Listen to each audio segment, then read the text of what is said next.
You can't sit around expecting opportunities to be wrapped up in a Gucci bow and gracefully fall into your lap. And I'm a big believer that in order to achieve something you've never had, you have to be willing to do something you've never done before.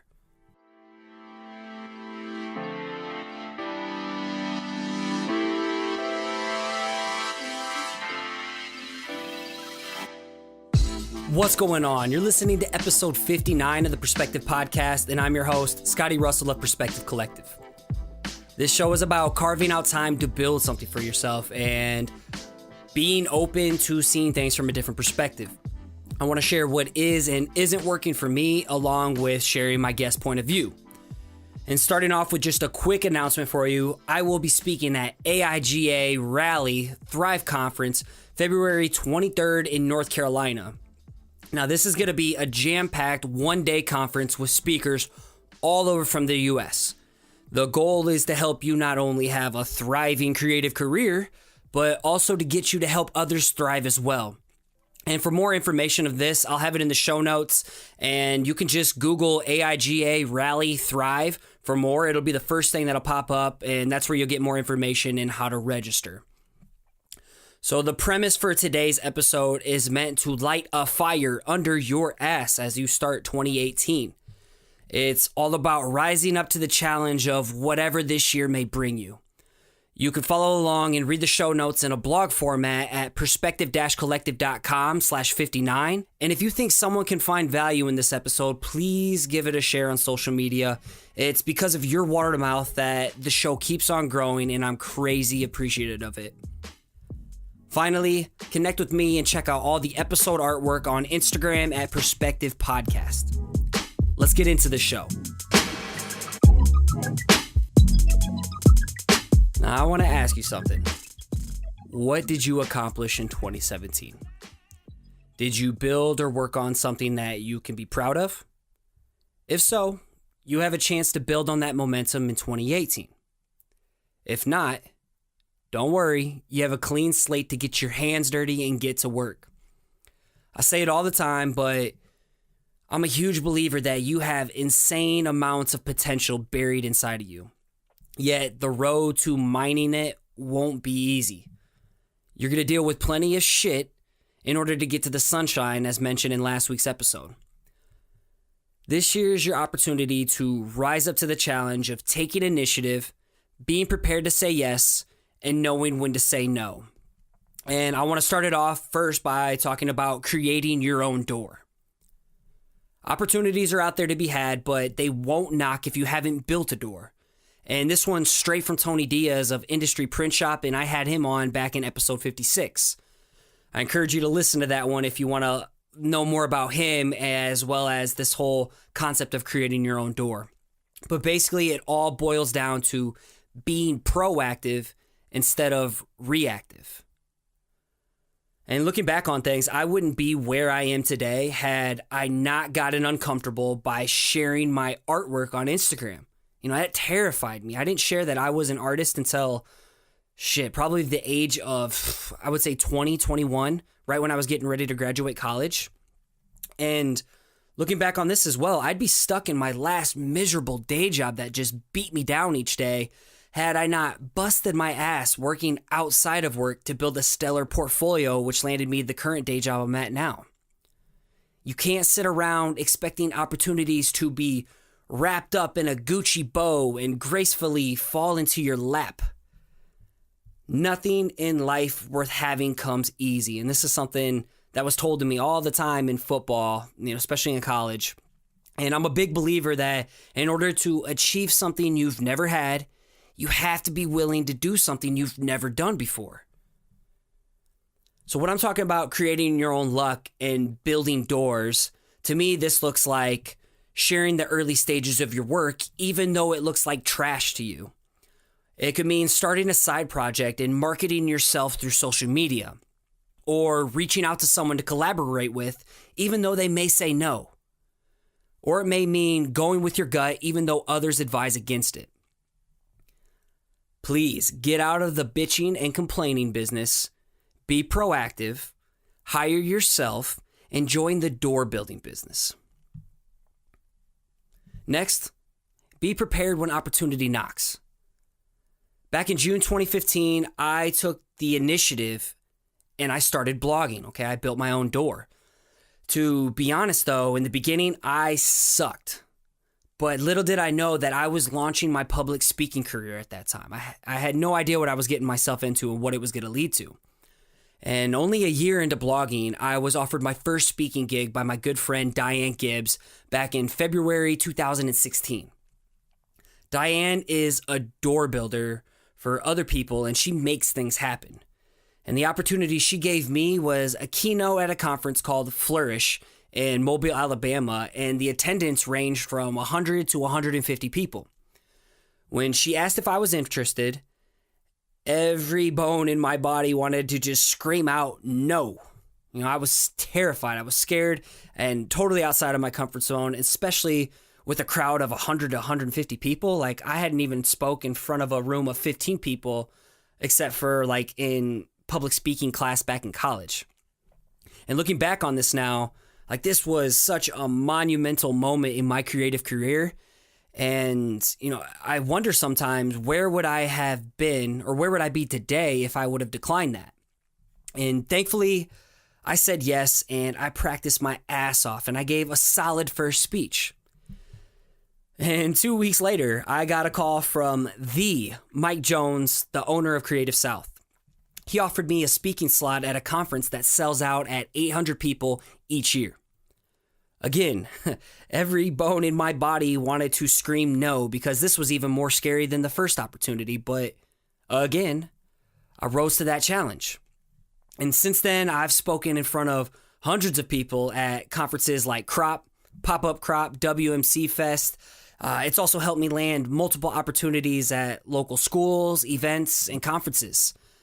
And, someday I feel I'm going to have that opportunity to speak in front of thousands of people. And yeah, it's going to terrify me, but man, I can't wait for that opportunity to say yes. And crazy enough, blogging and speaking have now led to me teaching workshops on how to prepare and give a killer talk. And this is a selfless plug here and a little side note, but I'll be teaching a workshop on giving a killer talk and how to craft that, both at Creative South and Crop Conference in 2018. So that'll be on both of their websites soon. All right, back to this. But if you're showing up and investing time into yourself and your work, you're bound to manifest some type of opportunity. The question is, will you be prepared to act on them when they come your way? Finally, I want to talk about being okay with saying no, because that's a challenge all in itself. And something valuable I learned in 2017 was the power of saying no, even though I was not the best at applying it. I talked about it before in episode 38. If it's not a hell yes, it's a definite hell no. And at the time, I thought that was going to be an easy way to measure opportunities. However, I got to the point where so many things felt like a hell yes.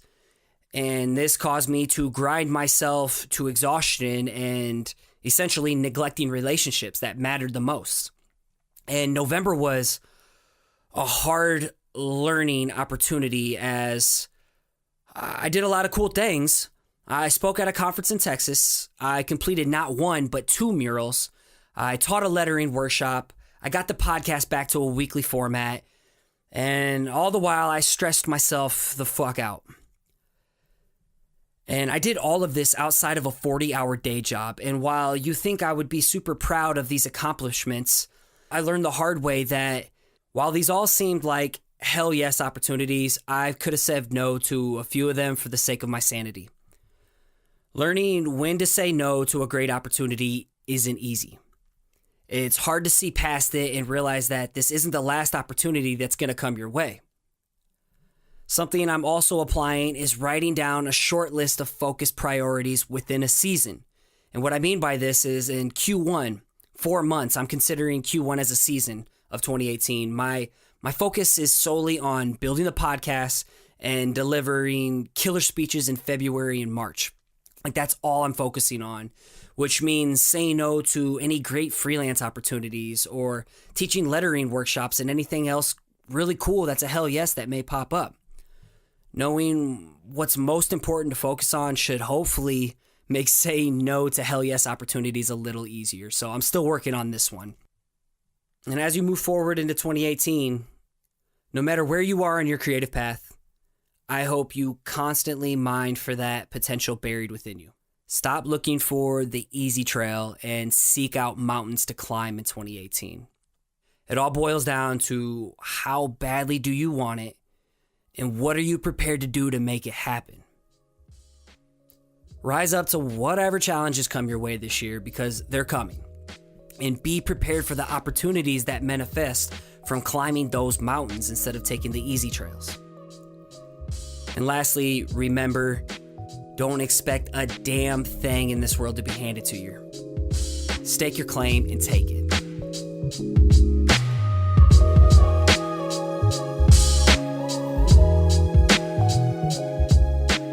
I hope this episode is what you were needing to hear to start your New Year's off right. Obviously, you can tell I have a little bit of that coaching still in me from my football days, but I truly mean it. When you have potential inside you, it's up to you to mine it and find it and unleash it on the world with good intentions, I should say. So this year and the opportunities that come with it, like rise up to the challenge and accept things as they come. Realize you're going to deal with adversity. You're going to deal with plenty of other shitty times to get to those moments where it's sunny and you have these highlights and great things are happening. So be prepared to, take initiative. Be prepared to say yes when the challenges come your way that scare you, and also be aware of when you should be saying no to things and when things don't align with your priorities. Let's continue this tradition of this week's dose of inspiration, which comes from my homie, Adam Vicarell, or Vicarell. Man, I know I probably butchered that, but he'll correct me. Him and I go back to the early days of Instagram, and it's been so awesome to see his growth over the years. And you can expect his account on Instagram to blow you away with custom lettering, branding, and a lot of outdoor-themed work and photos. And I can't recommend enough that you give him a follow at Adam Vicarell, and that's AdamVicarel, and you can expect to hear him on the podcast in January. Switching things up, if you enjoy what you hear and you want to support the growth of this show, I have a few ways you can make that happen. And first off is by becoming a backer at patreon.com/perspectivepodcast. Not only can you donate per episode with as little as $1, $3, or $5, but I also try to hook you up with some rewards as well. So it's really a win-win. And that's at patreon.com/perspectivepodcast. The second way to support the show, and this is a new way for you crypto heads out there, in the show notes for each episode, I'm going to start plugging in addresses for Bitcoin, Ethereum, and Litecoin donations if you prefer to go that route. And the show notes for this one is at perspective-collective.com/59. And then finally, you can leave a ratings and review over on iTunes. It not only helps the show get discovered, but it gives me an opportunity to give you a nice little thank you plug like this week's rating and review. And this one comes from my good buddy, Daryl Pinnick, who also hosts the podcast Passion Behind the Art. And Daryl says, Scotty's energy is legit, super inspiring, and such a refreshing show. Thank you, Daryl. That's succinct, to the point, quick, and I sincerely appreciate it, my man. And as I wrap things up, I want to give a huge thank you to Áine Brennan, all the way from Ireland, for editing this show. And I also need to give a big shout out to Nick Jenkins of Blookah for all the theme music you hear on this show. Check him out at SoundCloud or on Instagram at Blookah. That's BLOOKAH. And as you finish out your week strong and start the new year off strong, I want to encourage you to keep showing up, keep putting in the work, and keep creating. You got this.